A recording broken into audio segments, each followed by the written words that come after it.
I always find it funny when people say Jamaicans love foreign. Truth is, most Jamaicans don't really want left yard.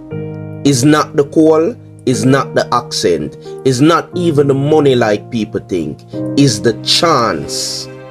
Backyard, you can smart, you can talented, you can work hard, but sometimes the system not line up for catch up.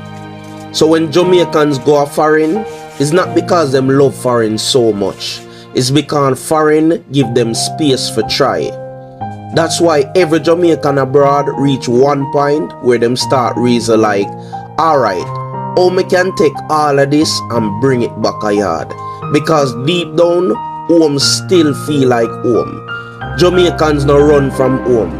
We just run toward opportunity and hope one day it meet we back where we are come from. I saw it go?